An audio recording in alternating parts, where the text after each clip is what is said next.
அலாட்மணி சேனலுக்கு வருக வருக. நாங்க செபி ரெஜிஸ்டர்ட் ஃபினான்ஷியல் அட்வைசர் கிடையாதுங்க. உங்க ஃபினான்ஷியல் அட்வைசரை கன்சல்ட் பண்ணி நீங்க உங்களுடைய முதலீட்டு முடிவுகளை எடுங்க. உங்களுடைய முடிவுகளுக்கு நீங்கள் மட்டுமே பொறுப்பு. இது ஒரு எஜுகேஷனல் பர்பஸுக்காக போடப்படுகின்ற வீடியோ நண்பர்களே. இந்த சேனலோட வீடியோவை இப்பதான் பாக்குறீங்கன்னா டிஸ்கிரிப்ஷன்ல சேனலுக்கு புதியவரா அப்படின்னு ஒரு வீடியோ லிங்க் கொடுத்திருக்கிற நண்பர்களே. அந்த வீடியோவை கட்டாயம் பார்க்கவும். அது முக்கியமான வீடியோ. அதே வீடியோ நம்மளுடைய சேனலின் ஹோம் பேஜ்ல இருக்குது. தயவு செஞ்சு இந்த சேனலுக்கு சப்ஸ்கிரைப் பண்ணுங்க, கமெண்ட் பண்ணுங்க, லைக் பண்ணுங்க. நன்றி. இன்று பங்குச்சந்தைகள் கேப் டவுன் ஓப்பனிங் கிட்டத்தட்ட 1.71% அப்படிங்கிற அளவில் இப்போ சரிந்து காணப்படுறாங்க. 395 புள்ளிகள் கீழே போயிருக்கிறாங்க. கிட்டத்தட்ட 22,600 நோக்கி கீழே போயிட்டு கொஞ்சோன்னு ரெக்கவர் ஆகிருக்கிறாங்க. ஏன் இந்த கேப் டவுன் எதனால அப்படின்னு பார்த்தா, வீக் குளோபல் கியூஸு ஃப்ரைடேயே, அதுக்கப்புறம் எஸ்கலேட்டிங் கான்ஃப்ளிக்ட் நம்ம யூஎஸ் ஈரான் வாரதாங்க சொல்கிறேன். அதுக்கப்புறம் இந்த எனர்ஜி சப்ளை டிஸ்ட்ரப்ஷன் இருக்கிறது, எஃப்ஐஐ தொடர்ச்சியா வித்துட்டு வெளியில ஏறுறது, கிட்டத்தட்ட 5518 கோடிக்கு வெள்ளிக்கிழமை வித்திருக்கிறாங்க. இதெல்லாம் தான் இன்னைக்கு கேப் டவுன் ஓப்பனிங்க்கு காரணம். இந்தியாவினுடைய கோர் செக்டர்ஸ் அப்படின்னு ஒரு 8 செக்டர் சொல்றாங்க. அந்த செக்டர்ல இருந்து ப்ரொடக்ஷன் growth எப்படி இருக்கு அப்படிங்கறத மெஷர் பண்ணுவாங்க. இது மந்த்லி டேட்டா வெளியில வரும். பிப்ரவரி 2026ல இந்த டேட்டா 2.3% அப்படின்னு வந்திருக்குது. பிப்ரவரி 2025ல நம்ம எப்பொழுதுமே இயர் ஆன் இயர் கம்பேர் பண்ணும் பொழுது போன வருஷம் பிப்ரவரி 2025ல 3.4% அப்படின்னு ப்ரொடக்ஷன் வளர்ச்சியை காட்டின இந்த கோர் செக்டர் growth அப்படிங்கிறது 2.3% பிப்ரவரி 2026ல குறைஞ்சிருக்குது. இது நெகட்டிவ் நியூஸ். எக்கானமில ஒரு வீக்னஸ், ஒரு தொய்வு ஏற்பட்டா அது நம்மளுடைய ஸ்டாக் மார்க்கெட்டினுடைய வளர்ச்சியையும் பாதிக்கும் அப்படிங்கிறது தான் நிதர்சன உண்மை. எதனால இந்த வளர்ச்சி தொய்வு அப்படின்னு கேட்டீங்கன்னா, production of crude oil, natural gas, அப்புறம் ரிஃபைனரி ப்ராடக்ட்ஸ், இதெல்லாம் தான் இந்த மாசம், அதாவது பிப்ரவரி 2026ல கம்மியான வளர்ச்சியை கொண்டு வந்ததுக்கு காரணங்கள். இந்தியாவினுடைய ஃபாரெக்ஸ் ரிசர்வ் குறைஞ்சிக்கிட்டே வருது. ஃபாரெக்ஸ் ரிசர்வ்னா என்னங்க? நம்ம உலக அளவில் கச்சா எண்ணெய் வாங்குறோம், தங்கம் வாங்குறோம். எந்த பொருட்கள் உலக அளவில் வாங்கினாலும் நம்ம யூஎஸ் டாலர்ல தான் வாங்கணும். அதுக்கு நம்ம வச்சிருக்கிற ரிசர்வ் தான் இந்த ஆர்பிஐ மெயின்டைன் பண்ற ஃபாரெக்ஸ் ரிசர்வ் அப்படிங்கிறது.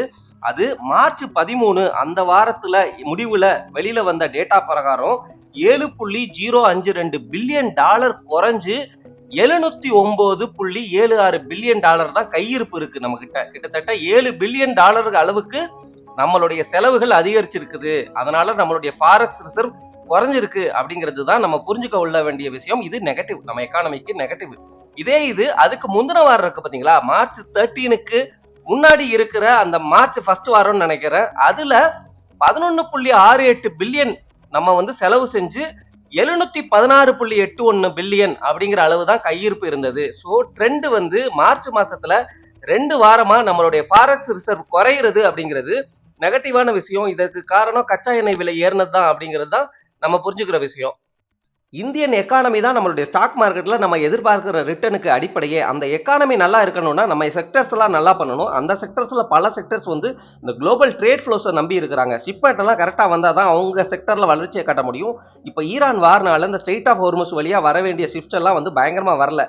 ரா மெட்டீரியல் வரல, எல்என்ஜி கேஸ், நீங்க க்ரூட் ஆயில், இது எல்லாமே பிரச்சனையில இருக்கிறதுனால நமக்கு ஸ்ட்ரெஸ் நம்மளுடைய செக்டர்ல அதிகரித்து கொண்டே போகிறது. இதனால நம்மளுடைய எக்கானமிக்கு இம்பாக்ட் இருக்குங்கிறது தான் நிதர்சன உண்மை. நம்மளுடைய அரசாங்கம் இந்த ஈரான் போர் சூழ்நிலையினால நம்மளுடைய நேச்சுரல் கேஸ், எல்பிஜி, இந்த மாதிரி விஷயங்கள்லாம் நம்ம நாட்டில் பாதிப்புக்கு உள்ளாகுது. கமர்ஷியல் சிலிண்டர்லாம் கிடைக்கல அப்படிங்கிறத மையமா வச்சு ஃபாஸ்டரா கிளியரன்ஸ் அப்ரூவல்லாம் கொடுத்துட்டு இருக்கிறாங்க இந்த சிட்டி கேஸ் ப்ராஜெக்ட்ஸுக்கு.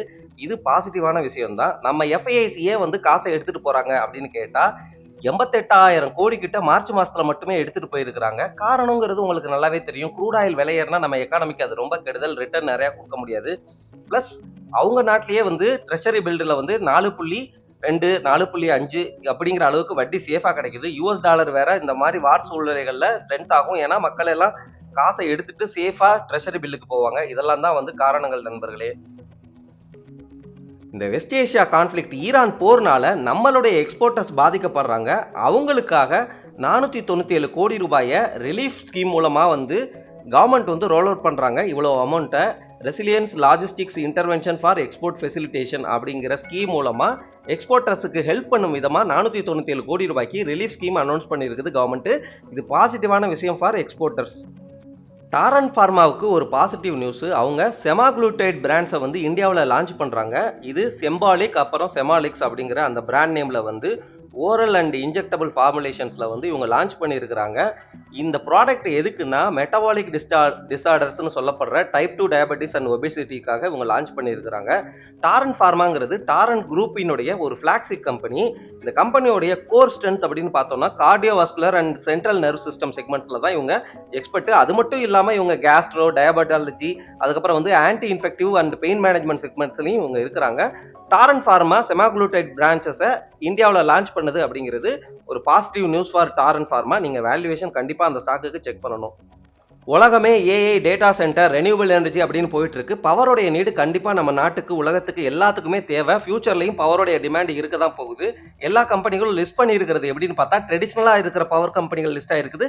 அது மட்டும் இல்லாமல் கிரீன் எனர்ஜி, சோலார், விண்டு இந்த மாதிரி பவர் எடுக்கிற அந்த கம்பெனிகளும் தனித்தனி ஸ்டாக்காகவே லிஸ்ட் ஆகிருக்குது பெரிய கம்பெனிகளுக்கு. இந்த அதானி கிரீன் எனர்ஜி இப்போ ரீசெண்டாக 510 மெகாவாட் பவர் ப்ராஜெக்டை வந்து குஜராத்ல வந்து ஆபரேஷனலைஸ் பண்ணியிருக்கிறாங்க. அது மூலமா அதிகமா பவரை வந்து இனிமேல் ப்ரொடியூஸ் பண்ண போறாங்க அப்படிங்கிறது தான் அந்த கம்பெனிக்கான பாசிட்டிவ் நியூஸ்.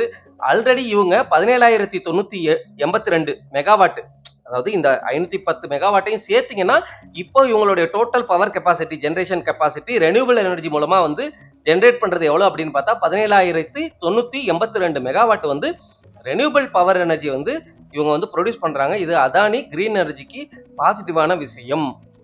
டாரன் ஃபார்மா மட்டும் கிடையாது நண்பர்களே, மற்ற ஃபார்மா நிறுவனங்களும் இந்த செமாகுளுடைடுக்குள்ள உள்ள இறங்கி இருக்கிறாங்க. முதல் நிறுவனமாக டாக்டர் ரெட்டி லெபார்டரிஸ் தான் drugs controller general of India கிட்ட இருந்து அப்ரூவல் வாங்கின முதல் நிறுவனம். இவங்க ஒபேடா அப்படிங்கிற டைப் 2 டயபெட்டிஸுக்கான செமாகுளுடைடை லான்ச் பண்ணியிருக்கிறாங்க ஆல்ரெடி.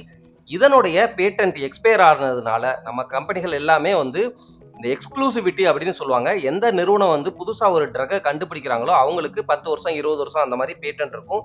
அது எக்ஸ்பயர் ஆகிற காலகட்டத்திலேயே வந்து இவங்க ப்ரிப்பேர் ஆயிடுவாங்க. அந்த எக்ஸ்பைரி முடிஞ்ச உடனே இவங்க நம்ம மார்க்கெட்ல வந்து சீப்பா வந்து லான்ச் பண்றதுனால மக்களுக்கும் நல்லது, இந்த கம்பெனிகளும் நல்ல லாபங்களை பார்ப்பாங்க. ஆனாலும் இவங்க வந்து அப்ரூவல் வந்து கரெக்டா தரவா பண்ணிட்டு தான் வந்து லான்ச் பண்ணுவாங்க. சம்டைம்ஸ் வந்து அந்த ப்ராடக்ட்ல ஏதாவது ஃபால்ட் இருந்துச்சுன்னா ரெக்கவர் பண்ற மாதிரி இருக்கும். அது வந்து அந்த கம்பெனிகளுக்கு நெகட்டிவா தான் நமக்கு முடியும். நம்ம நீண்ட காலம் ட்ரெடிஷ்னலா நல்ல எக்ஸ்பீரியன்ஸ்டு பிளேயர் என்ன பண்றாங்க, நம்ம தகுந்த ப்ரொமோட்டர், இதெல்லாம் வந்து நம்ம தொடர்ச்சியா பேசுற விதம் தான். அந்த விதத்துல டாக்டர் ரெட்டி ஒரு நல்ல நிறுவனமா தான் எங்களுக்கு தோணுகிறது. இந்த நிறுவனமும் செமாகுளுடைடை ஃபர்ஸ்டே லான்ச் பண்ணிட்டாங்க. இவங்க தான் முதல் நிறுவனம் அப்ரூவல் வாங்கினது அப்படிங்கிற அந்த தகவலையும் உங்கள்கிட்ட சொல்லிக்கிறேன். குயிக்கா நம்ம பார்த்த நியூஸ்ல உள்ள நிறுவனங்களுடைய வேல்யூவேஷன் பார்த்தரலாம். முதல் நிறுவனம் டாரன் ஃபார்மா. இவங்களுடைய பிபி ரேஷியோ பாருங்க நண்பர்களே, 61.4ன்னு பயங்கர காஸ்ட்லியா இருக்கிறாங்க. விலை எப்படி ஏறி இருக்கு அப்படின்னு பார்த்தா அங்க பாருங்க, ஏறி உச்சத்துல போயிட்டே இருக்கிறாங்க. இந்த மாதிரி ஏறுற ஸ்டாக்கை துரத்துறது இல்ல. என்னைக்குமே நம்ம கரெக்டான வேல்யூல பிடிச்சிட்டு வெயிட் பண்ணும் பொழுது அதுக்கப்புறம் ஸ்டார்ட் இப்படி ஏறுதுன்னா வந்து வைர ஊசி ஆனாலும் வெயிட் பண்ணலாம், அது தவறு கிடையாது. அந்த சூழ்நிலையிலையும் நமக்கு வேற இடத்துல வாய்ப்பு கிடைக்குதுன்னா கொஞ்சம் வித்து ரீபேலன்ஸ் பண்ணலாம் போர்ட்ஃபோலியோ. இந்த மாதிரி நிறைய ஸ்ட்ராட்டஜிஸ் நம்ம சேனல்ல தொடர்ச்சியா பேசிட்டே தான் இருக்கிறோம். அடுத்து அதானி கிரீன் எனர்ஜி, சரிங்களா, அதுலயும் நியூஸ் வந்துச்சா. இப்போ அதானி கிரீன் எனர்ஜி இந்த ஸ்டாக்கினுடைய பிபி ரேஷியோ 82.2ன்னு இருக்கிறாங்க. ரொம்ப காஸ்ட்லி. உங்களுடைய சார்ட் பிரைஸ் பேட்டர்னை பார்ப்போம். அதாவது ஒரு மாதிரி ரொம்ப வாலட்டைலா தான் இருக்கிறாங்க. கடந்த ஒரு மாசத்துல இந்த நியூஸ் வந்ததுனால ஏதாவது பெருசா இம்பாக்ட் இருக்கா? பெரிய ஒன்றும் இம்பாக்டும் இல்லை நண்பர்களே. விலைங்கிறது ஒன்றும் இந்த 510 மெகாவாட் வந்து நியூஸ் வந்ததுனால இவங்களுடைய விலை அதிகரிச்சிருக்குமா அப்படிங்கிறத தான் செக் பண்றேன். அப்படி எதுவும் நடந்த மாதிரி தெரியல. 82 பிவி ரேஷியோங்கிறது ரொம்ப காஸ்ட்லி. சரி, பீக் இபிஎஸ்ல இருக்கிறாங்களா அப்படின்னு பார்த்தா ஆமா, ஓரளவு பீக் இபிஎஸ்ல தான் இருக்கிறாங்க. பீக் இபிஎஸ்க்கு 82 பிபி ரேஷியோ ரொம்ப ரொம்ப காஸ்ட்லி.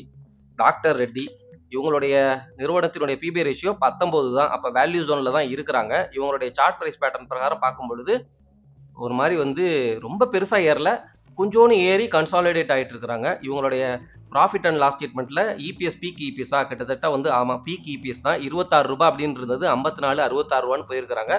66 ரூபா அப்படிங்கிற அளவுலேயே 2 வருஷம் வந்து அப்படியே ஃபிளாட்டா நின்றுருக்கிறாங்க. ஒருவேளை ரொம்ப ஒஸ்ட் கேஸ்ல 400 ரூபாய், அதாவது 40 ரூபாய் இபிஎஸ் வந்துச்சுன்னா உங்களுக்கு 10 பிபி ரேஷியோ 400 ரூபாய், 20 பிபி ரேஷியோ 800 ரூபாய். ரொம்ப ஒஸ்ட் கேஸ்ல. ஆனா இன்னமும் வளர்ச்சியை காட்டினாங்கன்னா இங்க இருந்து விலை ஏறும். தரமான நிறுவனம்.